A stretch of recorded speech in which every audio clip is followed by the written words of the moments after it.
This is Marky Mark Markellis from So Wizard Podcast, and you are listening to the Geek World All-Stars Podcast Network. All right, are we ready to start? Yes, sir. Sure, whatever. Now, to my knowledge, it was pitched to me that this is a Robert Pattinson for Batman, it's a pro thing, so I'm here to support that. I think my cat's calling me. I'll talk to you guys later. Hi, cat. Oh, my goodness, this is going to be fun. All right. Oh, God. Welcome to the continued podcast adventures of Superhero Speak. But I think many of the people that love this character and that love superheroes in general have used these stories as inspiration to say, you know what, I'm going to do something good in the world. I'm going to make a difference like my hero when I was a kid.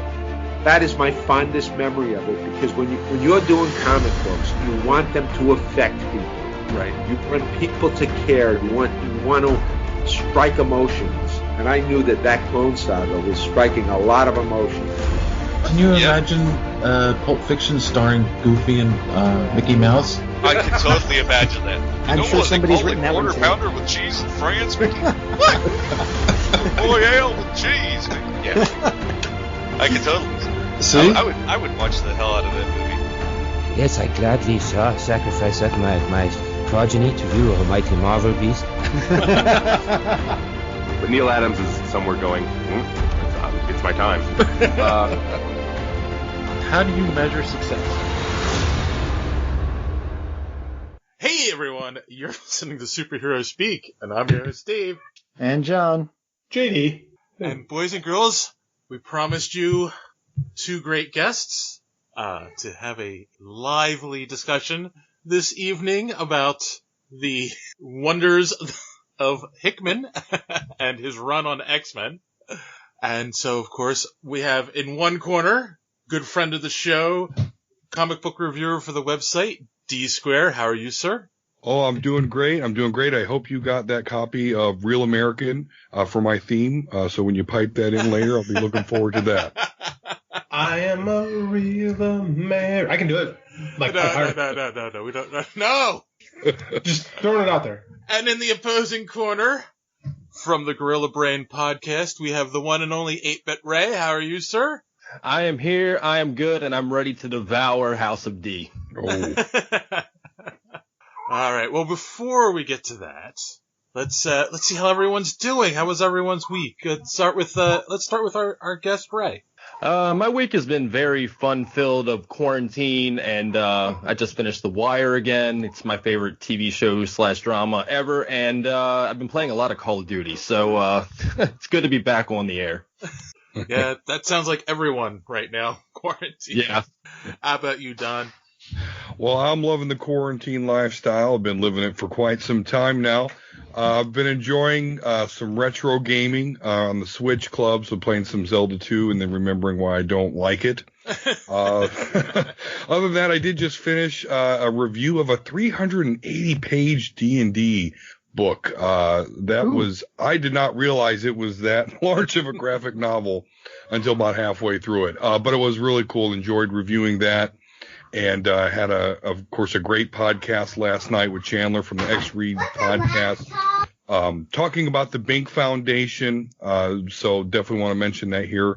But just, living that nerd life, man. Cool. Sounds good. And how about you, John? Anything new with you? I'm single apparently again. Which is fun. So beyond that, I picked up David Eddings' Belgariad. I'm rereading that along with a couple other series that some authors have a lot more time these days, and they're putting out a lot more books. JD, you could probably check me on that. And so I've got a lot of reading to do, and I picked up a new anime Assassination Classroom that has been out for a while, and I never took a look at it. It's surprisingly amazingly good, and it has a beginning, a middle, and an end, unlike a lot of anime these days. So it's 2 seasons and done. 23 episode cut. That's usually the extent of anime. 23 to 30 episodes, and then you're done. Yeah, but this one, like its plan was 2 seasons, and they call it 3 seasons, but they cut up to 23 season, 2 23 episode seasons, but it's really, really good. And the ending is, I don't know whether to cry or laugh, which, it's that good. Why not both? They call it the ugly face. Yeah. Well, he's good at that. Oh. Yes. Thank you, Dave. So, that's about it. John, she didn't break up with you because when her kids were listening to the podcast, JD said, cock, shit, piss, fuck, did she? I was concerned about that. Okay. No. Damn, I was hoping I could take credit for that. No, to tell you, she had said that she had laughed, she had a laugh about that with her kids. But as for the breakup, I don't know. I'll probably never know. She was a Hickman fan. Yeah, she heard about this. I don't know. So anyway, yep, that's been.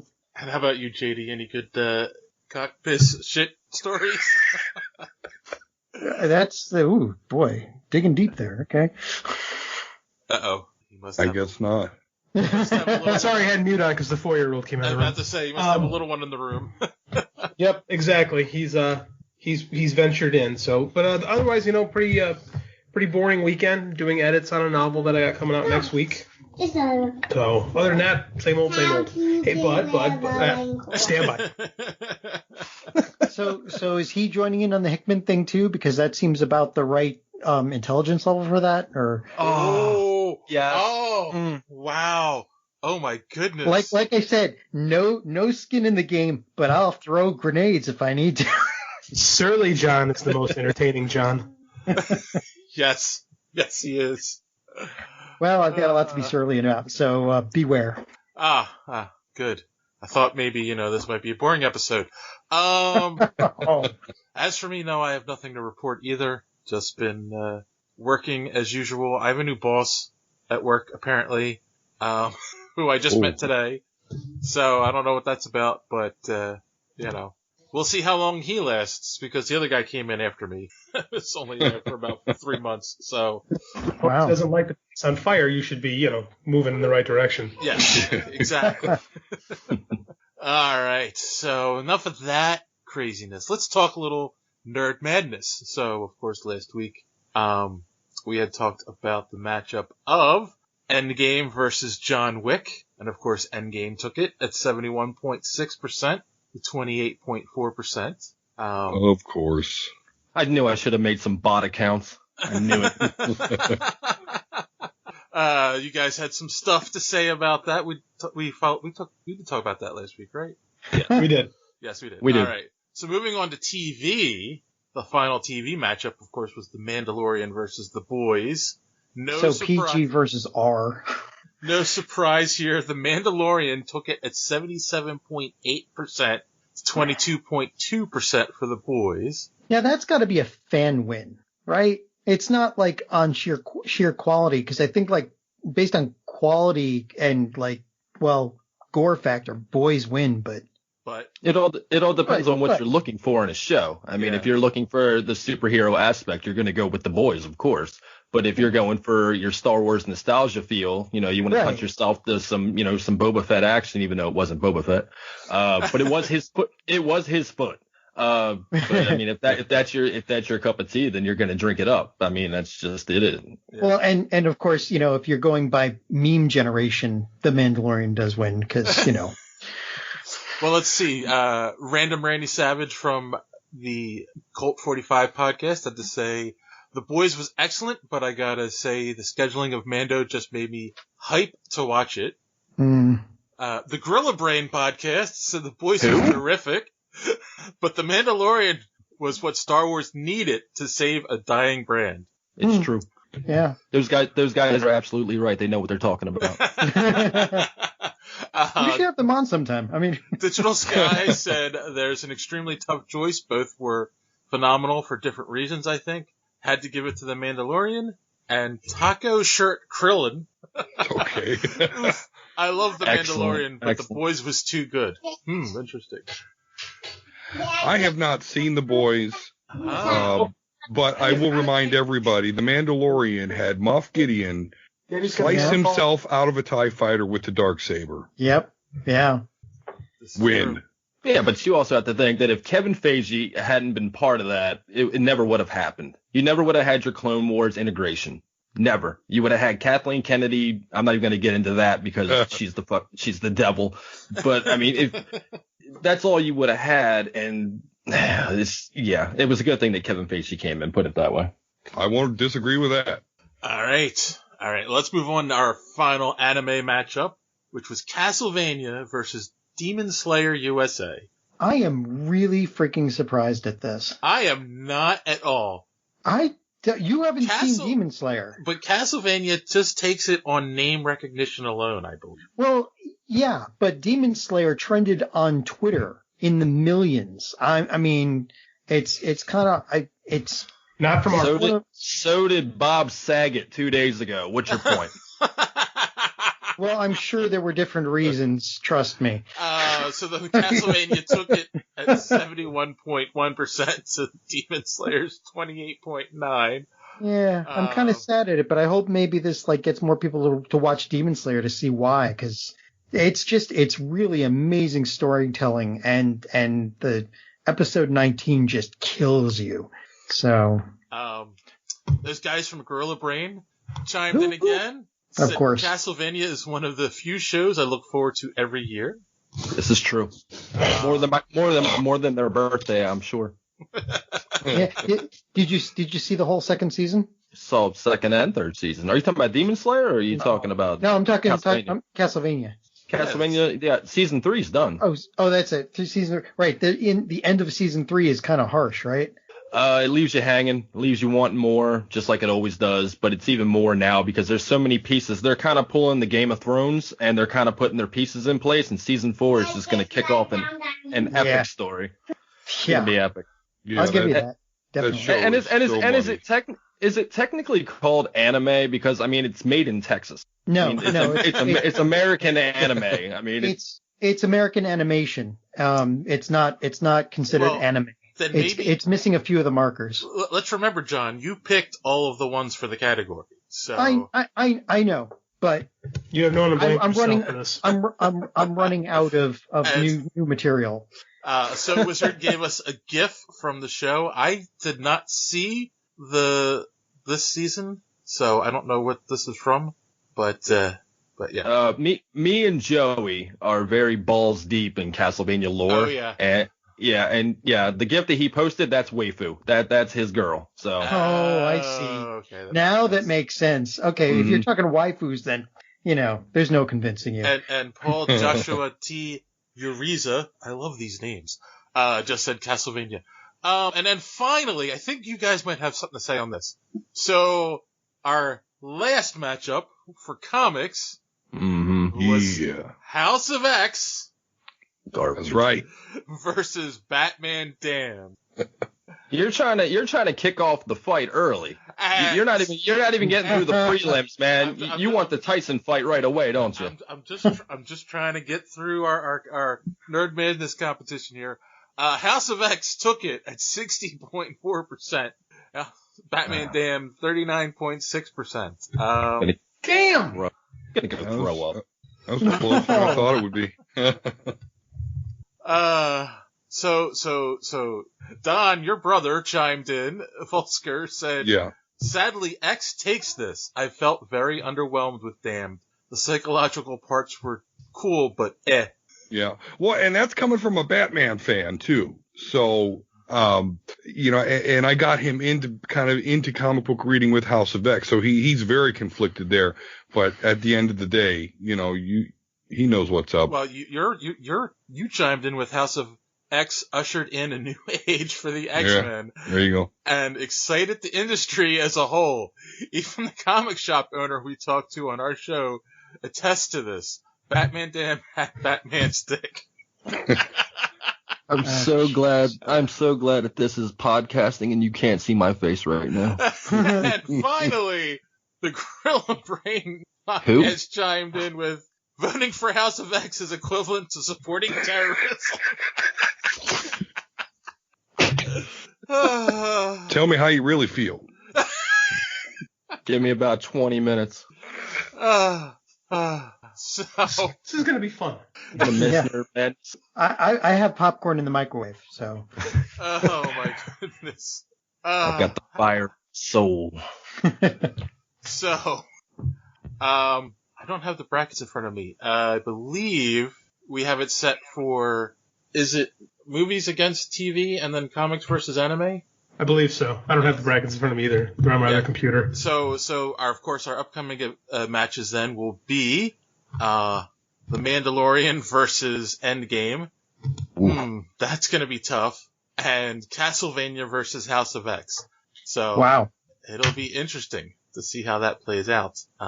So what you're telling me, Dave, is that I have one more chance to make about 30 bot accounts and then get pump them numbers. Yes. How bored and motivated are you? Don't test me. I'm in quarantine, man.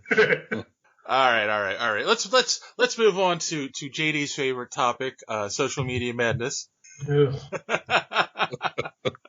Of course, we had talked about last week. Andy Serkis had mentioned that the Batman is going to be the darkest iteration yet, and the sparkliest.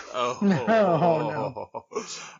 Andrew of Team Striker said, Batman doesn't need to be dark to be good. Batman needs to be a detective and survives only because he is the smartest man in the room. The best Batman movie ever made, in my mind, will be Mask of Phantasm, and I can't wait until a live-action movie finally tops it. Which Princess Winter replied with, Mask of Phantasm is also very dark. He lost his parents to a city of monsters and dresses up as a monster on a nightly basis to combat the monsters. But he has a desire to kill that he must curb so he doesn't become a monster. That's a long sentence. Exactly. Yeah. He's dark as a character and of himself. Sorry. Wow. That's a lot. That's a lot of stuff in 2 sentences. It very much is. So I was kind of wondering what, like, Mask of Phantasm, like, I guess for most of us, that was, I'm sure we've all seen it, right? Mm-hmm. Oh yeah. Yep. Like, do you agree with the concept that that's the best Batman movie ever made? Absolutely not. I do, yeah. No. I do. Are you kidding me? Yeah. Okay. Dark Knight. I mean, there it is. Oh, you can't go. I mean, it's good. It's number 2, number 3. Mark Hamill Joker. I mean, so you gotta love that in any movie. And that last scene with that laugh as everything's blowing up. I mean, sure. that's like quintessential Joker. Okay. That's full Joker. Like, and between the story and even the soundtrack and everything was upped to a point that nobody had seen before. At least as far as animation was concerned, it was a full-on movie. It won awards, and it just, I'm sorry, but the storyline was more cohesive. The characterizations were more stable and more true to form than any of the live-action ones, really. Yeah. I don't know, man. Have you seen Dark Knight? Yeah, I've seen Dark Knight. In a world where the Dark Knight exists. Yes, and I give that number 2. Like, I consider that number 2, and like really, really close number 2, because Batman hanging, like coming out of the darkness and taking people out left and right, but off camera. Brilliant. That's the way it's supposed to be. He's not supposed to walk into a room going and start, throwing punches. It's not Arkham Asylum. Yeah. So yeah, I mean, but I still think that, the writing on the Mask of Phantasm was just a little bit better. But Peter Weller is Batman. Man, that really gets me hot and sweaty. That's some hot. That's hot right there. Yeah. All right. Well, moving on. Of course, we had also talked about Boba Fett will be returning for The Mandalorian Season 2. That has been confirmed. We saw the foot.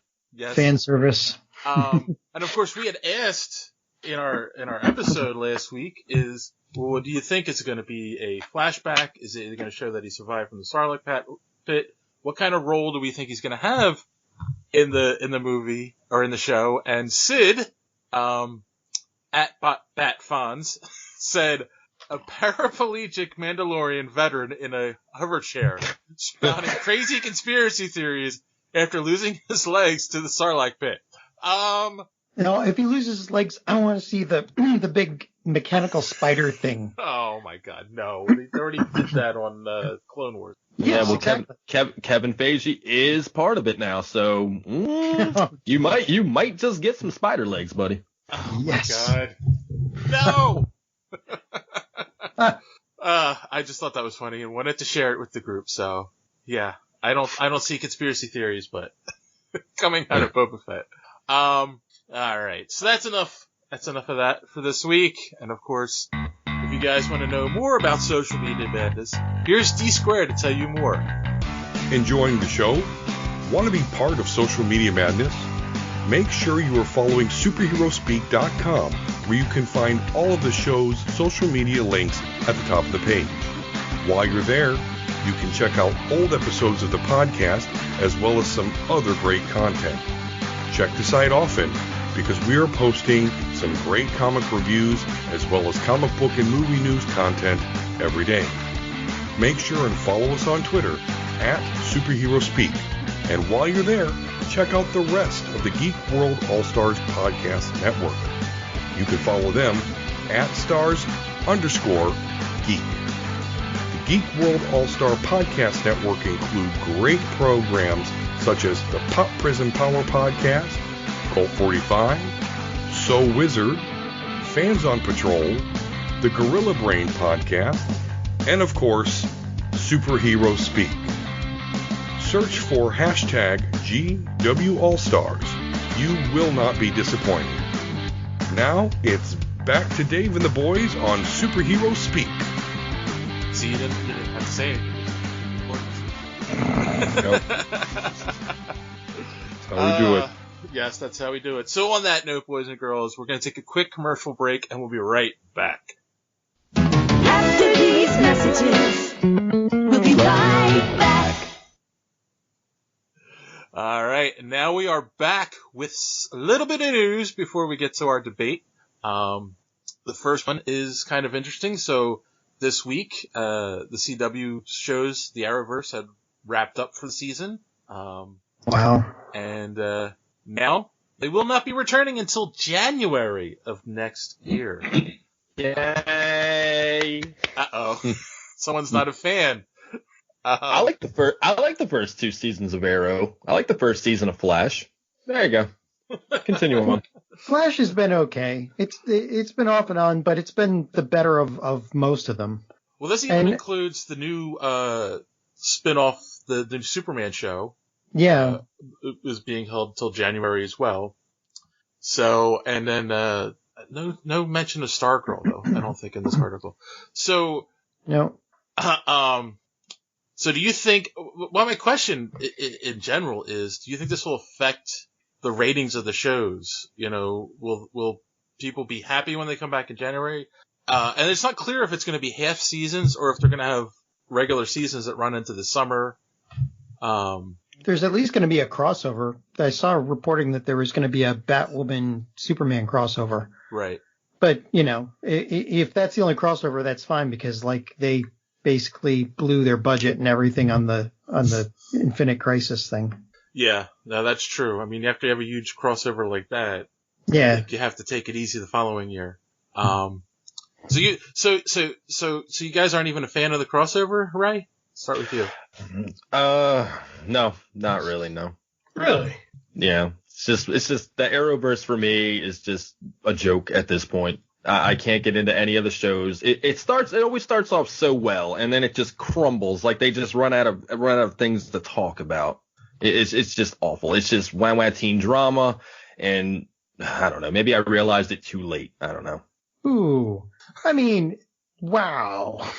I know that Barry Allen is a sympathetic character. You know, he's a very sensitive person with real life issues and stuff like that. You know, he doesn't have the Bruce Wayne problems or anything like that or Superman's problems. You know, he's a real down to earth person. I get it. Sure. But this is not my Barry Allen. No, give me Ezra Mora or whatever his name was. Give me him back. You know, when he's not. Whoa. Wow. No, Grant Gustin's a better Barry Allen than Ezra. Are you kidding me? See, that always stirs the pot every time. Oh, is this on purpose? I do. Yeah, I did it on purpose. Yeah. It's a good one. Well, and the fact that he apparently choked some poor woman out is also going to add fuel to that fire, because we may never see Ezra Miller, Barry Allen ever again because of that. Wait. I'm sorry. Did I miss something? Something happened with Ezra Miller? Oh, gods, Dave. Wow. Oh, yeah. He did a bad thing. Yeah, he made a big mistake. Ah, okay. Yeah. Baby did a bad thing.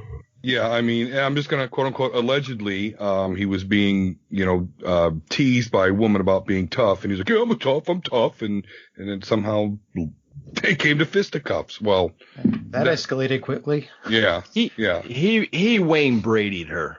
Put it that way. Right. Okay. Yeah. It's not a proud moment. It's like, DC's in trouble. Huh. Okay. So I guess they're not going to be working on that movie anymore. Yeah, they need to forget all about it. Forget these CW shows. Although I did enjoy the crossover, there were some disappointing things. Made me want a Brandon Routh Superman. The Lex Luthor character was interesting. But they need to put all their money into the Black Adam versus JSA. I have not been able to stop thinking about that ever since I read that rumor. Oh, that was my favorite run in JSA. I love that stuff. That'd be really good. I'll give you that. Yeah, and you got to remember. I mean, like, they're doing their best. It's the CW. So right off the bat, they're at a handicap because their writing is all going to be drama. But they do manage to keep enough superhero in it to keep it interesting. And I mean, most of the writing is good. Like, some of them started off strong and fell off a bit, but Arrow knew when to end it right. Some of them, like Supergirl, started off, basically punching itself in the face and then got better. So it's all, the crossover was great. The Phantom Ghost things that were supposed to be parademons or whatever the hell, they were, I mean, it's the CW. It's not like they have a couple of extra million to spend on actual graphics for some of the stuff. They were already maxing out their budget doing a crossover like nobody's ever seen on TV before. So I give them credit where I can. So in the end, it's good enough that it keeps my interest. And it's superheroes in TV. You can't beat that. You don't see Marvel trying that. They killed their TV stuff. Wait. Agents of S.H.I.E.L.D. is still coming back? No one cares. No, look, Dave, I don't even care anymore, okay? I mean, once Ghost Rider left the screen, I was just like, and we're done. Cut. Yeah, done. And Phil Coulson as a life model decoy, like they've transplanted his brain into it. Yeah. I'm dumb. Yeah, I'm kind of off now. So if they lost John, that it's over. Yeah. And they had something going good with the Defenders, but they killed that too, and on purpose, and because of reasons, infighting, public. Let's see what happens with the shows on Disney Plus. Well, true, but they're all controlled by the one person, so. Well, I liked where they were going with the Inhuman stuff, but then the Inhuman show flopped, and they're just like, we're gonna cut this, cut it. Yeah, that never existed. That got snapped out of existence. When you cut off Medusa's hair in the first episode, it's like, what am I watching here? and the villain made more sense than anything to me, at least. I hate the Inhumans anyway. They suck. You did it on purpose. I know he did. He's that kind of stick. Well, they would have done better with the Micronauts. I mean, I have a number one of that, by the way. I do too. The Micronauts? Yes. Yeah. I bought Logan's Run #1, right? And on the back flip side of the bagging board was Micronauts #1. I'm like, well, I guess it's mine now. I'm probably one of the 3 people on the planet that were actually reading it when it first came out. You guys worry me. Speaking of comic books, this was a topic that JD wanted to talk about this week. So apparently the Terrifics has gotten canceled over at DC, and the last 3 issues are only going to come out digitally. Same with Supergirl. Supergirl, same thing. Wow. Oh, see, I didn't see Supergirl, but okay, that makes sense. So So that's the question, right? Is this going to be a trend going forward? If they cancel a book, they're just going to say, all right, we'll finish off the storyline with what we have produced, but only digitally. We won't pay the money to get it printed. And is that going to boost digital sales or just kill them? Well, I want to hear. I have thoughts on this, but I really want to hear what our two guests think about this, because I want to hear a different opinion than what I have. I need to hear someone different than me. I think. Go ahead, sir. No, go ahead. I think it makes all the business sense in the world. They've spent the money to produce the book. It's obviously not producing and worth the money that they're spending to actually print it. So business-wise, it makes sense to try and recoup some money by putting it digital. I feel bad for the 3 or 4 people that were actually going to the comic shop every week, and they're not going to be able to finish that collection. So I don't like that move for that reason only. It makes all the business sense in the world, but for that small readership that was actually looking forward to physical copies and going every week, every month, whatever, and the fact that they're going to have that incomplete in their collection, I couldn't handle that myself. So that's what makes me think this is kind of wrong. Unless they send those people, I don't know, they call their comic shop and say, hey, can we send you a copy of this? Do you have somebody that needs it? So that's a little shiesty on their part, I think, just for those readers. That is a shame. Yeah, the OCD of a collector to have missing numbers is just the worst thing in the world. You know, I couldn't tell you how many series I have where I'm like, okay, I got 33, 34, 35, 37. Oh, damn it. Yeah. Okay. You know, so I can't read this arc. Great. But yeah, that would really bother me. But I don't not like digital comics. I kind of find them convenient. Like, when we didn't have anything to do at work, I had Marvel Unlimited and I was just breezing through the old Doctor Strange Master of the Mystic Arts. Just boom, boom, one after the other. It was great to have them. I didn't have to pay out the wazoo for them. And that's great for things like that.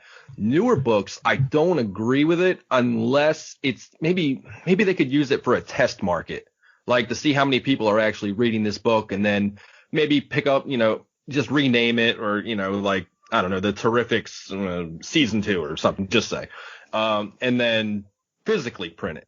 And that way they know they're not wasting their money on it, because how many series have we seen over the last, I don't know, I say 5 years have started and stopped. And it's ridiculous for fans, and it's ridiculous that the companies continue to do it. Interesting. Like, again, I'm not a collector, so to say, I'm a reader. Like, I'd much rather just read something, and I'm not a completist. That's just not the way my brain works. So I'm a big fan of digital, and I'm of the mind that they were going to cancel these series anyway. So the completist reader in me thinks it's better to have a story to read than just have it end. So I'm really like, when I specifically looked at the Bleeding Cool comments on their Facebook page, and I was really not blown away, but surprised that there was as much vitriol as there was. But again, I don't think like a completist. So I just wanted to hear someone else talk about it, because I think this is great and necessary, and probably what comics are going to have to do more of to survive as the years go on, because there's such a small market for physical books. But why not? Used to be. But why not do what Spawn did for like 15 years? Just do low print runs. Mm-hmm. You know, Spawn's only recently gained popularity in the last couple of years, like maximum, like where it was back in the 90s. I think we're almost at that level again for Spawn. But for the longest time, it was just low print runs. You know, 11,000 copies, 12,000 copies. It wasn't a lot. And now, you know, he's, you know, over 300 issues and shipping out mass quantities again. And I think that's great for Todd McFarlane and whatnot. But, yeah. I don't hate that idea. I just wonder at what point like a conglomerate like DC/Warner is going to go, this isn't worth our time. You know, whereas Image can do whatever because they're so small. I don't know if DC's bottom line really will want that. I don't think it's a bad idea personally. Like, I think that's perfectly fine to do 10,000 books. I don't know where DC's kill level is, you know, and if that's worth it to them. But I just don't see the point in starting a series and then it's like, okay, well, the number ones are good, right? The numbers are really good. Maybe 50, 60,000, units sold, whatever. And then, the next month it drops a little bit. It's down to 55. And then after that, it's down to 30. And then they cut the book. I don't think that's right for the readers or the collectors, because then you're just left hanging like, okay, well, that was just a big waste of my time and money. Yeah, I don't disagree with that. Like, I think that's because they got to launch new product. Like, a lot of times this stuff is just to keep IPs fresh or to, try to do something new. They got to create something. But if it's not worth it bottom dollar wise, I think the digital solution, just to have the work out there and completed, is fine. I've often wondered if a la carte print service isn't the way comic books have to go, where if people want physical books, they have to order their own, almost like novels do now. You want to buy a novel, buy it through Amazon. That would be at a premium, though, right? It would be at a premium. Well, not necessarily, but I mean, like, it wouldn't necessarily have to be at a premium. It would definitely probably be more than $4 a book, but I do wonder if that's where the future goes. Well, okay, go ahead. No, I was wondering that too myself. Is that maybe the way they're eventually going to go? Is that they'll just do the books digitally, and if you want them, you pay a little extra to have it printed every month or whatnot, and yeah, that's basically what I was going to say. Like, why not just, make 5,000 copies? Hey, you want your copy, you don't want the digital, you want the physical, just, send your email here or, whatever, and we'll ship you a copy. Why can't, Diamond just hold a little bit back? I mean, I just don't get it. Yeah. No, and it's interesting too, because in the long run, it makes more sense because then it makes the books more collectible when they're limited like that. Mm-hmm. Oh God, it becomes terrible. Those, like I mentioned, those low print runs of Spawn, I haven't seen them in years. Like they are very scarce. I mean, you're talking like between 8,000 and 11,000 copies out there in the wild, and most people forget they even have a Spawn collection. But yeah, the people that are avidly collecting is like, okay, well, I need issue 111. Well, there was only 9,000 copies. Well, shit. Yeah, that'll definitely create a lucrative secondary market there. Digital makes sense to me in a lot of ways, particularly because as a completionist type person, one of my pain points to comic book collecting is I have to pay $4 or $5 a book these days. And now, this has always been an issue, but now I have to collect 3 or 4 different series to get the whole picture. Yeah, I think one thing that is going to kill comics is if they stay with that. I think one way they're going to need to evolve, whether digitally or continue in print, is to just release full, complete stories or release them in an easy way to follow. Otherwise they're going to continue to struggle, and they're going to get a digital medium will overtake them because of the ease of access and then just the economics of it, being able to collect stories. Yeah, I mean, like, you see this from the novel market all the time, is that especially with indie books are able to sell things at such a low price point. We don't, because a guy like me, I don't have to sell my book for $15 a copy. I'll just do it for $5 on the digitally, and boom, it goes right to your Kindle.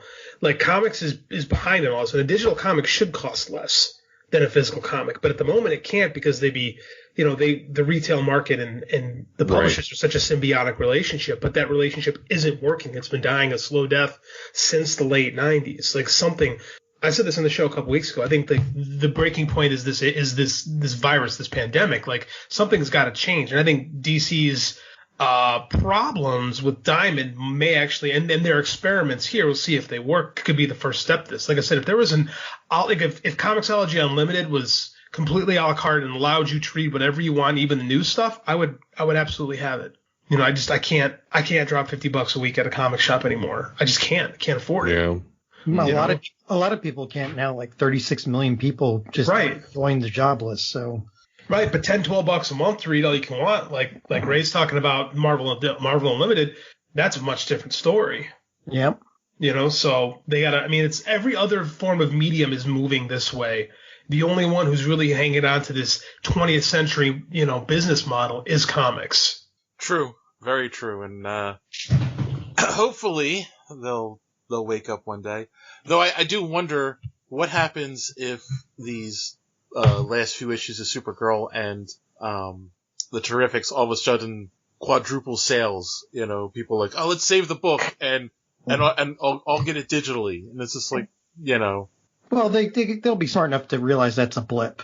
I mean, Yeah, hopefully. Or relaunch series digitally. I am not so sure I can call DC smart with that at this point. You beat me to it. Yeah. Speaking of which, did you guys know that if you work out all the time, you're part of the problem? And You sound like my wife. I've known that for 30 years. And if you get too ripped, you're setting a bad example if you're playing Batman. Oh, wait. Yeah, so apparently, Robert Pattinson not only isn't bulking up for the role of Batman, he's refusing to do it and saying that he doesn't want to set a bad example. You know, the trailer hasn't even come out yet, and this is already meeting my admittedly incredibly low expectations. I mean, come on. This is going to be a trend. A trend? Sure. What? Instead of Batman, we're going to get Fat Man? Right. Well, yeah, somewhat, yeah, because if you look at comics today, you're seeing less and less characters with the skin tight, the 18-pack abs. So you're actually starting to see, at least I am, maybe I'm crazy, and that's probably true, but I am starting to see a more modest view of the superhero. I was just reading Marauders #9 or something the other day where like Bishop is wearing like a looser fit superhero costume. So I think we're going to see a more normal looking superhero. Okay, but so they can maintain actors longer. Right, but the problem is, like, for most superheroes, like, okay, Superman, 98-pound weakling, that's fine because he's Kryptonian. He could be as weak looking as he wants. Mm-hmm. He's still a Kryptonian, right? But Batman, the whole point is he's a human being that has trained his body and his mind to the uppermost human limits. So getting a weak-looking Batman, that doesn't make any sense. Not only that, if you're going out and chasing down criminals every night and fighting people every night, even you're if you're get not a little working bit of cardio out, you're still going to bulk up on some level. You're still going to. Well, you gotta have some type of body. Maybe you don't look like a bodybuilder because bodybuilders traditionally don't move very well. Right. You know, but you should at least look like you do some CrossFit. Right. Like Christian Bale was not huge, but he still got into, put muscle on for the role. Ben Affleck, I think, went a little too far. So actually, while you're on that subject, it got me thinking of, like, he used the term dangerous precedent, and I thought about it, like, dangerous precedent to work out, and then I had a conspiracy theory thought that maybe it's no, I'm serious. I'm like, does he mean steroids? Because a lot of those guys, let's be real, they juice up for those movies, and they're on it because steroids under the care of a doctor for a short period of time.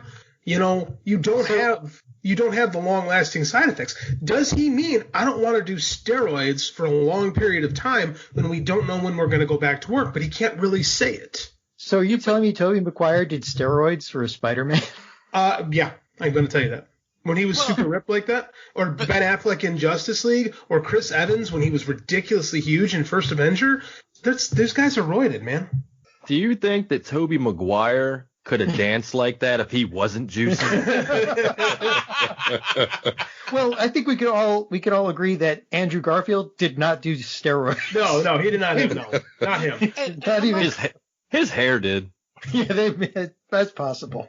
I don't know because his hair didn't move. But again, hair. Patterson came out and said he's not even really exercising at all for this role. Well, he said he's going to work out. He didn't say he's going to keep he said he's going to keep the diet, is what he said. Right. But he said he wasn't going to do all the stuff. So I just wonder if he's being code for I'm not going to juice anymore.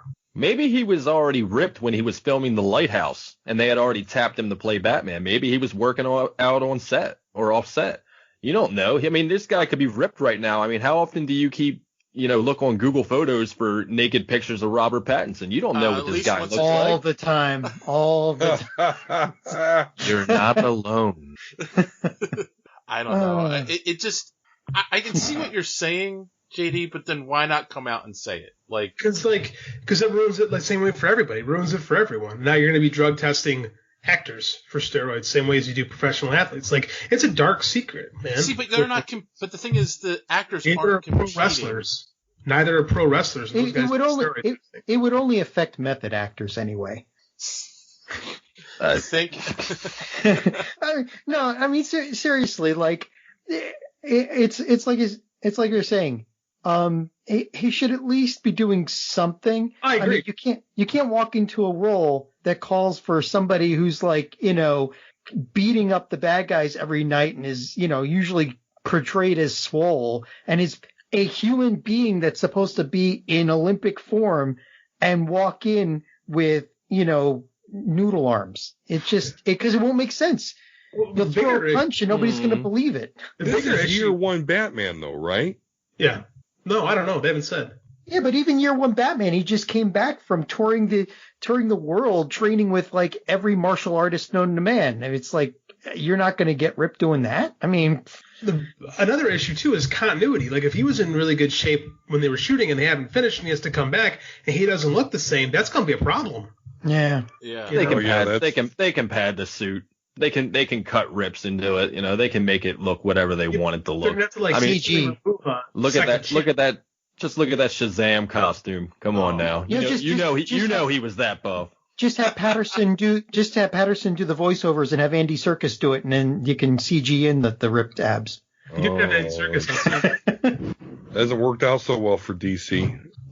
No, it hasn't. Yeah. They don't know how to CG quite right. Mustache on Superman. Oh. I know. They're not going to put a mustache on his abs. I think they can do it. No, they're trying to remove the mustache from his abs. I mean, they made Doomsday look like crap in Batman v Superman, so yeah, their CG department's garbage. All right, I think we've beaten that to death, and JD gave us a new conspiracy theory. Everyone, that's what I do. Woohoo! Wait, that Patterson has a mustache on his abs? Is that what? Did I miss something? Yes, exactly. That's the new hashtag Patterson mustache abs. Pattinson is not juicing. The juice is on Pattinson. All right, JD. Since this was your idea. I don't say it was my idea so much as I was just fanning the flames, but. Okay. I'll take responsibility. So you can. We're going to have a great debate here on the wonders of Jonathan Hickman. You need a bell sound effect at this point. Ding, ding, Give me the Mortal Kombat round 1 fight. That ding ding is my popcorn. It's ready to go. So JD, do you want to moderate? Would you like to? I will moderate this as best I can. Okay. But I think I'm not going to have to talk a whole lot. No. We'll just start with opening arguments. Don, why is Hickman great? Oh no, it's a trap. Hickman is great first and foremost because he did the difficult task of bringing the X-Men back from who gives a shit land. Or they have been for quite some time. Go continue. Exactly. They were near extinction, and now, I mean, as I mentioned before, even the comic book shop owners tell you how their business was, injected with life because of this, 12-week release date of the House of X, Powers of 10. Not only did he revive my Merry Mutants back into prominence, but even before that, when he took over the Avengers from the Brian Michael Bendis run, which, by the way, happened right as the MCU was heating up and the Avengers property as a whole was becoming more and more property. So, because when Bendis got it, it was kind of a B team, but Hickman got it. It was an A team. He was able to maintain good storylines, was able to incorporate what had been done before, as well as in his own work. He did a great run with Fantastic Four, the Secret Wars. If you were to read everything Jonathan Hickman Marvel, in a correct timeline, it's almost like one big story. So he's not perfect, but he's very good at keeping continuity, keeping the story straight. Again, not without missteps here, but because he's able to have these great runs with very creative stories that almost weave in and out of each other. I give him mad respect. He's a long formish writer, which doesn't always sit well with me, but when you put him on the right property, he's a great world builder. He maintains good continuity, and his stories on very important books are very, very influential. And so that's why Jonathan Hickman is the greatest ever. Ray, why should Hickman be drawn and quartered? No, leading the witness. I know what I'm doing. Continue, sir. I'm digesting everything that I just heard. And, oh boy. Okay, I'm ready now. Jonathan Hickman, Big Dick Hick, as he's known over at Marvel, is not a bad writer. I'm sure he's a great human being. But what he did, and you had mentioned that he pulled the merry little X-Men back from obscurity, and that's great. But what are they now? What are their numbers now? And we're 7, 8 issues into the Uncanny run, and the numbers have dipped almost in half. So what exactly has Big Dick Hick done for Marvel?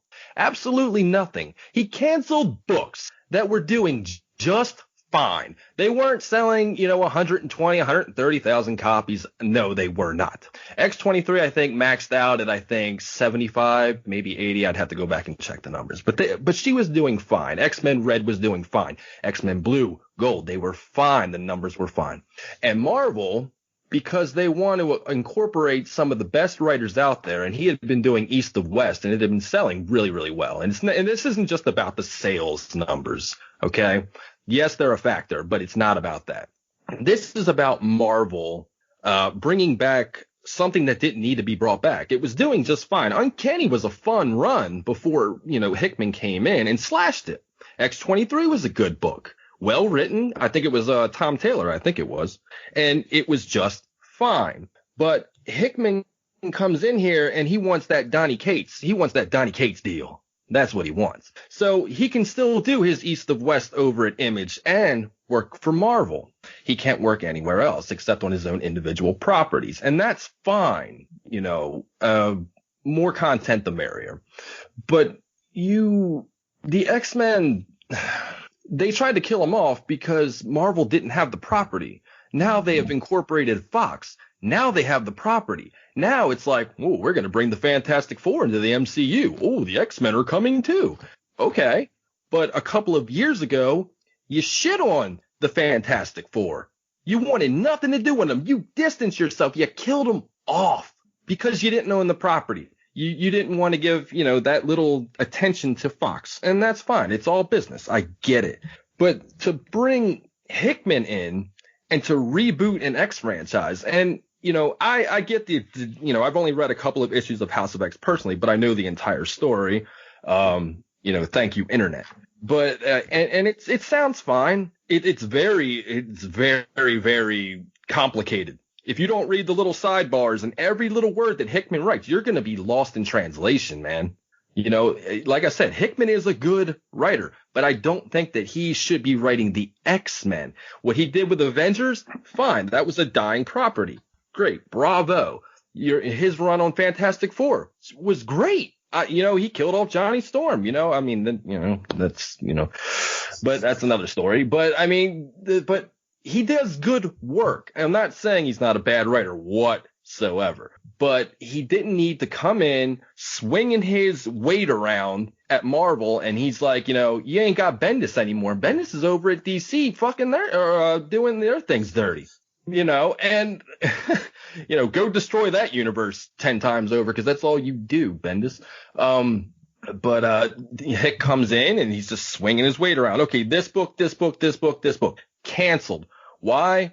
Because I'm going to make the world in my image. And I don't think that's right. I don't think that any writer, I don't care how good you are, has the right to do that. You just they had the writers on those X books and they moved them on to other books or other projects. Fine.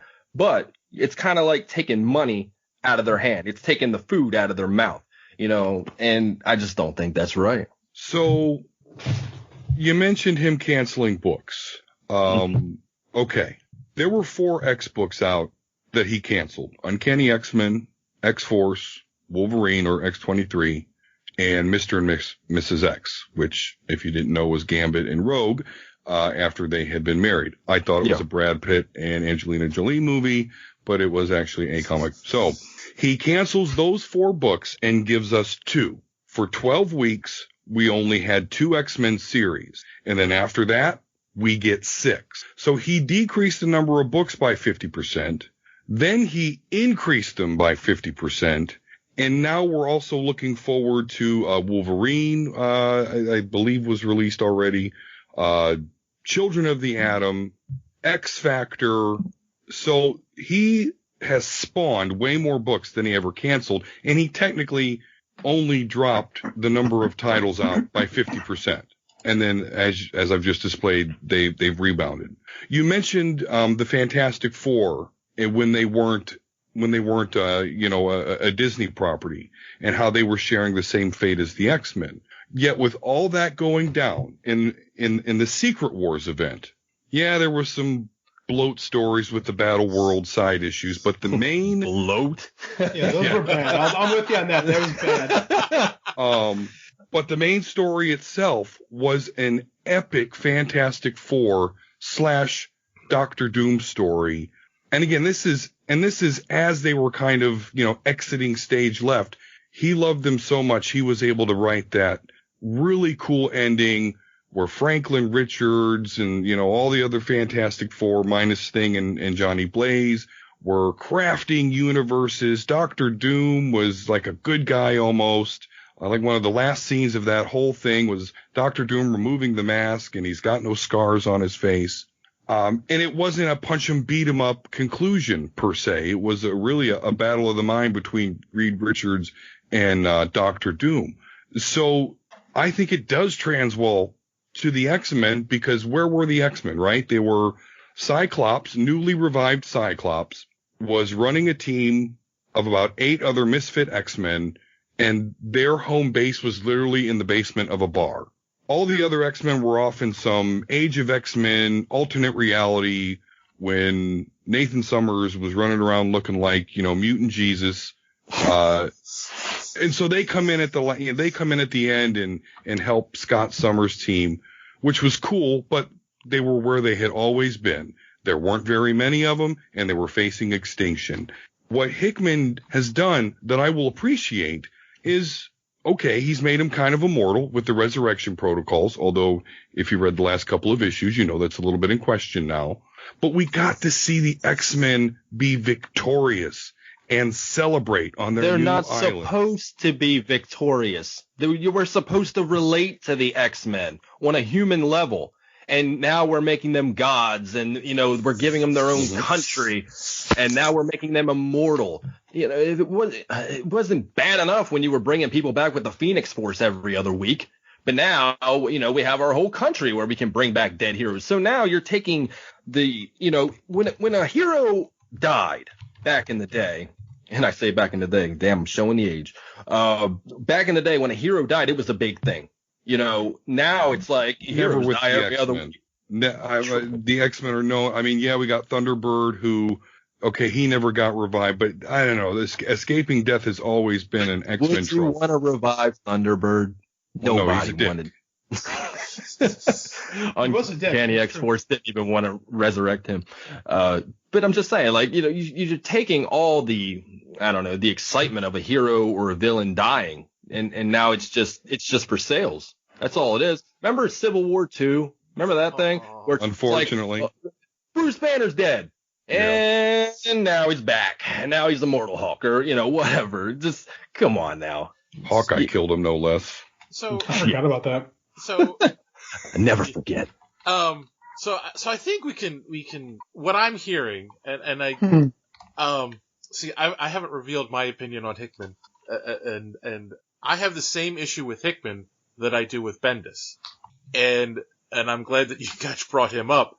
Is they're event Wasn't writers? by choice. They're event writers. They write these big sweeping events that sell books, but the character gets lost in their stories, like all the time. So I would like you guys to let me know who. We'll start with you, D. Give me a good character moment that Hickman has written. A good character moment that Hickman has written.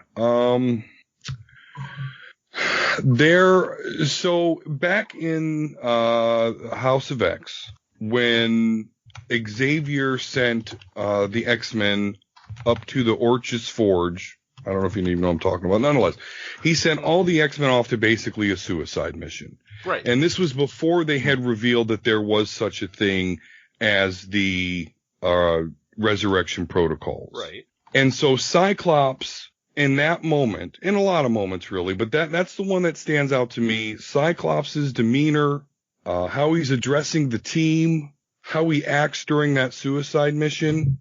I thought that was a very quintessential Cyclops, especially when I compare him to the Cyclops that we got, the newly resurrected one in Uncanny X-Men 22 was the last time we saw him before the reboot.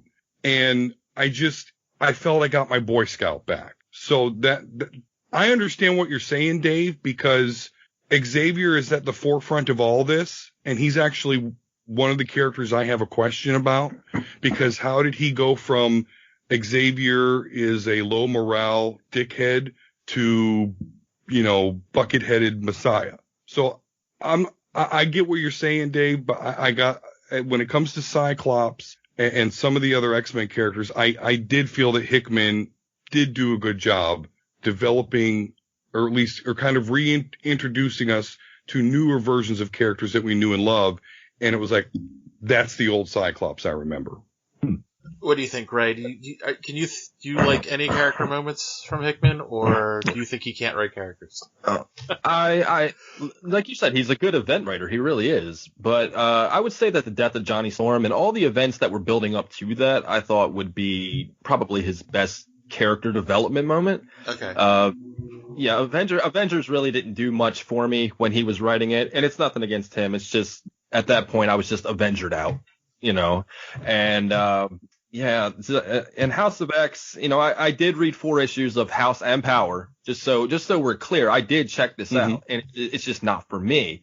I thought it was just a convoluted mess. If you didn't, like I said, if you didn't read every little sidebar, every little syllable, you're lost. And if you're a new reader and, you just want your comic books, you don't want a deep story, it's not for you. But you would mention that you got your Boy Scout back, and that's, it's good. It's, hits you right in the nostalgia feels. But it completely craps all over everything that they had done with Cyclops since A versus X? When he became straight up dickhead? AVX and then X-Men vs. Inhumans up till his death. No, I'm not going to disagree with you there. There is a gap that I do not, as of yet, I do have a problem with him not explaining. I guess I'm trusting him because I know he's kind of long form to come back and explain how we got from point A to point B. So just to be fair, I do understand what you're talking about and do somewhat agree. But you're right. Nostalgia, I loved it. I loved getting my old Cyclops back. And I kind of agree. I kind of say the moment that turning Cyclops into a villain was the kind of crap on all the character development that's happened with him over the 30, 40 years prior to it. Right. Like that's something that he would absolutely never do. Just like Professor X now in House of X. Like when would you ever see the idealist, change his ways to a totalitarian? Yeah, fair enough. When would you ever see that? You got Scott back as a good guy, yeah, but now you got Jean helping out. You got, Cyclops shaking hands with Mr. Sinister, or Apocalypse. What? No, that's not my X-Men. There's good guys and there's villains. And I think it's a cool concept that we're trying to bring all the heroes and the villains together. It's really never been done before that I can think of. But it's not my X-Men. And I think that Hickman is to blame for that. That's just me. Well, it's not our old X-Men. I agree with you. The Westchester Mansion, we're never going back, at least not anytime soon. No, now we're on Krakoa, the Living Island that was a villain at one point, I think, Neil Gaiman when he was writing. Yeah. And you know how they did that? And here's another thing I like about Hickman. You talk about character development. Are any of you familiar with the character Goldballs? Yeah. Okay. So What? The character name explains what he does. He shoots golden balls out of his chest. Is he Speedball's cousin? So yeah, ridiculous. John. Yeah, ridiculous, dumb character idea, right? I mean, ridiculous. Okay, Yeah, let's talk. The Go ahead. gold, the silver and bronze age were full of them. No, that's a Bendis character. That's from Bendis run. Go ahead. Yes, yeah. Is it really? It is. Yeah. Yes. God, he's trash. Do any of you No, remember that's next Cypher? week. Yeah. Do you know what the mutant Cypher does? Yeah. Okay, he can speak any language. Right. Right. Interesting, useless. He made both of those characters pivotal. Cypher is now the only reason they can communicate with Krakoa. So he's a major fucking character now. Although then they sent him off into space, which was dumb. But anyway. He communicates with the Phalanx too, right? Yes. Okay. Yes, he does. Gold balls. Well, it turns out that those balls that he shoots are actually eggs. Eggs that they use in the Resurrection Protocol. Proteus does some reality warping stuff and mumbo jumbo, and now his name is Eggs. So it's not big balls. Nope, it's not gold balls anymore. It's eggs. Eggs is a lot of fun with that. Eggs is a lot better than gold. Yeah. So just taking like two of the most, I don't want to say obscure, but like blah characters and actually putting them into prominent. I thought that was slick. Maybe I'm easily razzle-dazzled. That's, that could be true. But I mean, you have this big diluted pool of useless mutants that you've had over the last 50 years, almost 60 years now. No, my math is way off. No, whatever. But 50. But I mean, you had, 50. Yeah, they just celebrated 50, right? No, whatever. Anyway, math sucks. Okay. I don't read comics to do math. But you have a very large pool of characters that, some, survived House of X. And that's another thing, or House of X, House of M. You had that, and then you had the Inhuman thing. The mutant population was next to nothing, and now we're back to full prominence. And I just don't get it. I liked it better when the numbers were dwindled. That's gonna be a crevice between you and I, because I did not. I was very tired of the X-Men just getting beat down, whether it was by Sentinels or by Inhuman Mpox clouds. I was just really, really ready for a win. And I guess maybe it was because for a while there, I'm like, they're going to fucking kill the X-Men and they're going to replace them with the Inhumans. Hence where my Inhumans hate comes from. So, just to see that not be the case and to see that they put one of their best, writers on the case to make sure that they brought the X-Men back to prominence. I'm won over. I mean, I don't like every story element. I'm a Colossus fan. I wish he was more involved. You got what, Rasputin, right? That was his name? Rasputin, the Chimera mutant, which I was very worried for a while because before they actually came out with House of X Powers of 10, they had all these pictures of all these mutants and nowhere in there was Colossus. But I saw this Rasputin. Cool character, by the way. Yeah, he's a blend of Shadowcat and Colossus, for those that don't know. He had 5 mutants. Those, him and Cardinal was the Nightcrawler looking, other Nightcrawler, looking mutant. They had 5 different, anyway, it's a whole big thing. Yeah, they had a tier system, right? They had 2 and then 5. Yeah, okay, right, I guess. Exactly. All courtesy of Mr. Sinister. You mentioned Mr. Sinister yesterday. I too think it is pretty stupid of them to be dealing with him, but I guess we'll see when that blows in their face. And I'm interested to see. He's not even a mutant though. Apocalypse made Mr. Sinister. I mean, he's not even a mutant. What are you doing here? But he can access Krakoa, so he's got enough mutant DNA. Okay. I'll take things only you guys know for 800, Alex. I'm lost. I am so lost right now. Yeah, it's all right. Yeah, we went in the weeds a little bit. I'm sorry. No, I'm digging. I'm loving this. Please continue. So I mean, I think, hey, 8-Bit Ray. I was maybe it should be 8-Bit Ray. Anyway.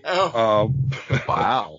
I think I don't hate everything. No, I know. We're just having. I get what you're saying, though. I actually do, and I have a bad habit of this. I'm a horrible debater. I do understand a little bit of your point. It is not our X-Men. It's not Westchester. I haven't seen the Blackbird in a while. Professor X wears Cerebra way too goddamn much. And he looks like Reed Richards. The Maker. Yeah. I still think, and don't get me wrong, that's one. I actually secretly hope that this veil will be lifted.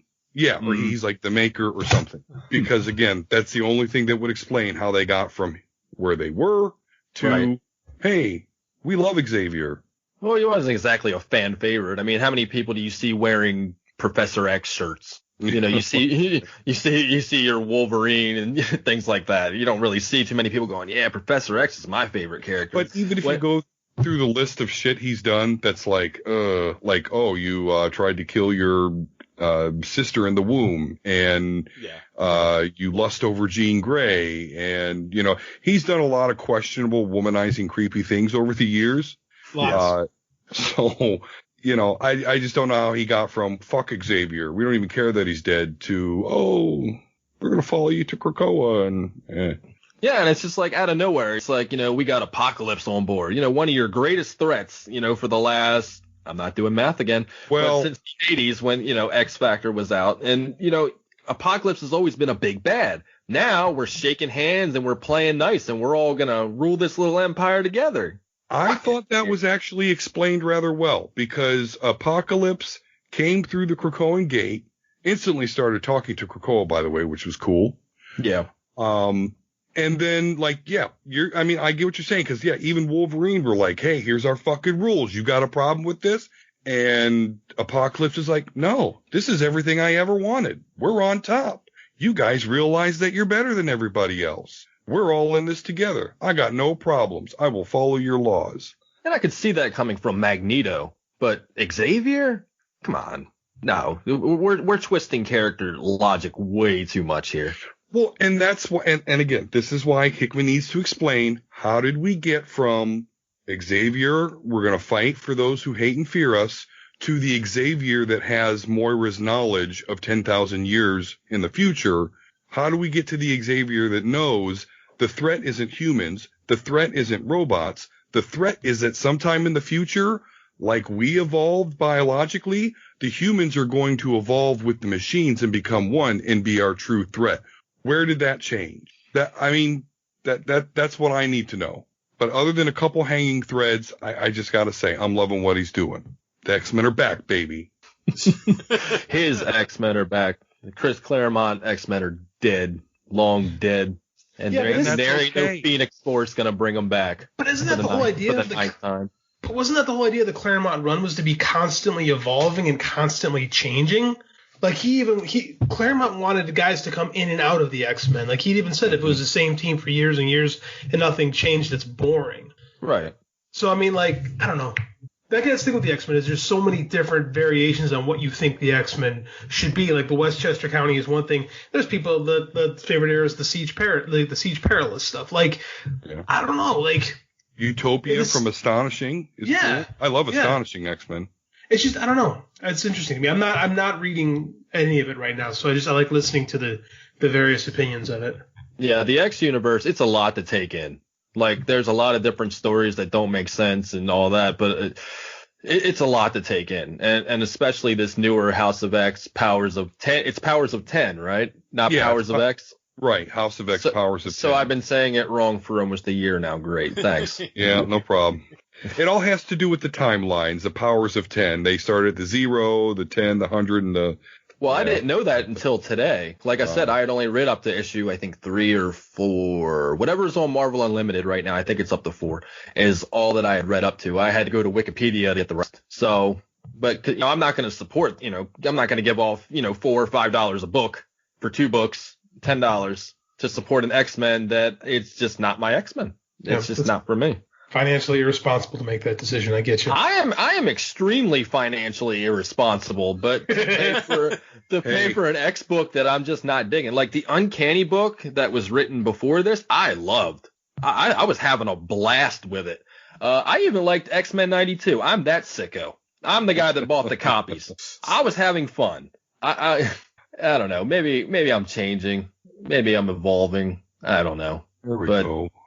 Or just getting old. Come on over. Yeah, I think it's that. But it's just this Hickman thing is just not for me. You know, Hickman is a specified taste. Like you gotta either love his work or hate his work, and there's no real middle ground. I can appreciate his work. He does good work, but he's just not for me. Now, East of West, if you want to talk about that, then that's good. That's good shit right there. But when it comes to superheroes and not gods and devils and cowboys and all that, it's a little bit different because I have such an attachment to the X-Men, growing up, and so I don't know. It doesn't feel like my X-Men. You can have your Boy Scout back all you want. You can go sell Girl Scout cookies with them for all I care. But it's just not for me. I don't know how many more times I can say that. So, I think in conclusion, as we've determined on this show many times before, the X-Men are just weird. They are covering humans timeline, Jesus. They are constantly evolving, and I think every writer does take their own spin with them. So yeah, I think next time we can debate Tom Holland, but we'll get into that later. Headbutt Tom Holland. I want that trending by the end of the night. And then maybe we can eventually get Jonathan Hickman and Bendis on the show so that they can debate who is worse. That's easily Bendis. Bendis will dominate the entire conversation. Hickman will start it off really well, like he always does, and then Bendis will come in and just destroy it like he always does, because that's all he does. He's good at killing off characters and destroying universes. That's what they bring him in for. Yep, and making hate Carol Danvers. Yes, I've always hated Carol Danvers. I've never been a Miss Marvel guy, but that's just me. That's what this episode should just be called. And that's Captain Marvel. Thank you very much. Yeah, sure. You want to call her that? She earned that rank. Yeah. Well, the movie didn't earn my respect. It didn't make me want to turn on my Spice Girls album or wear my No Doubt T-shirt. You know what I mean? Ooh, guys! Wow. I'm just a girl. All right. Well, on that note, I think we can wrap up this debate. So as usual, we'll see if you guys have any recommendations for our listeners. We'll start with you, Ray.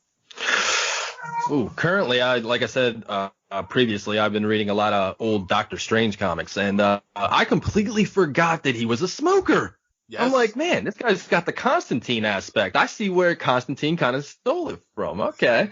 Yeah, so I will recommend that you go read any of the Doctor Strange Master of the Mystic Arts. And that would be my recommendation. Highly recommended. Good writing, good art. Oh, God, I love the art.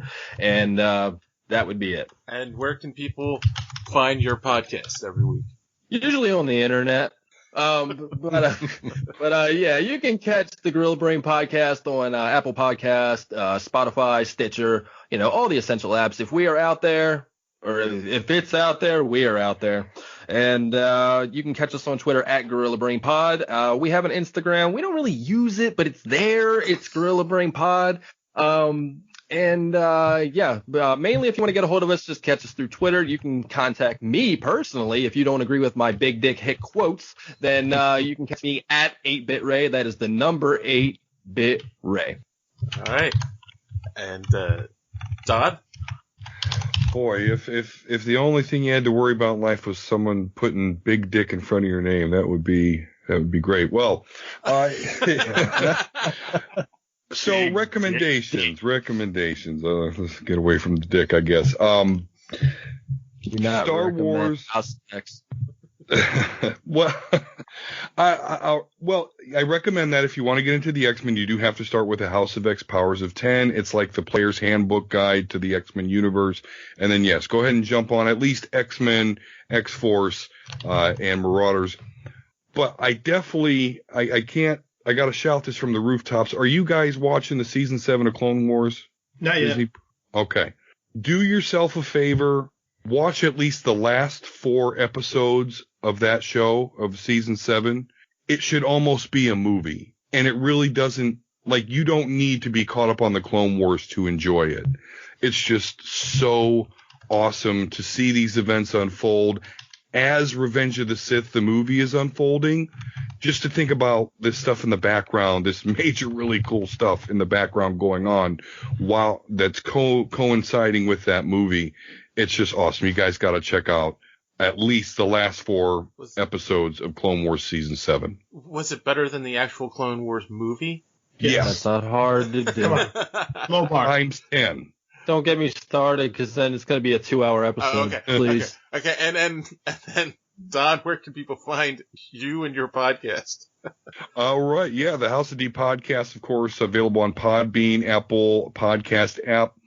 Connect with the show on Twitter at the House of D Pod 1 is where I share various news stories and things that are involved with the show. My personal Twitter is at D-Square72. You can find my link to my YouTube channel on there as well, which is somewhat interesting because the podcast has evolved a little bit. We are now doing video and streaming that on YouTube, Twitch, and soon Mixer. But again, you can always catch the audio with theme music inserted and all on Podbean and the Apple Podcast app. Cool. All right, JD, you have any recommendations for our listeners this week? Well, hanging out with the 4-year-old all the time. We've been watching the new DuckTales, and it's really good. Like, it's a really well written show. So I highly recommend if you have a kick for nostalgia that actually is pretty well written, like a show aimed at kids that entertains adults, and that's pretty good. And I'm reading the Once and Future King. It's really good. I'm really entertained by it. Cool. It's King Arthur. How about you, John? Any recommendations? Yeah, basically Assassination Classroom. Again, like it'll blow your mind by the end of the series, and yeah, that's about all I got.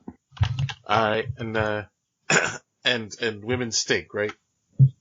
I'm not happy right now. Okay.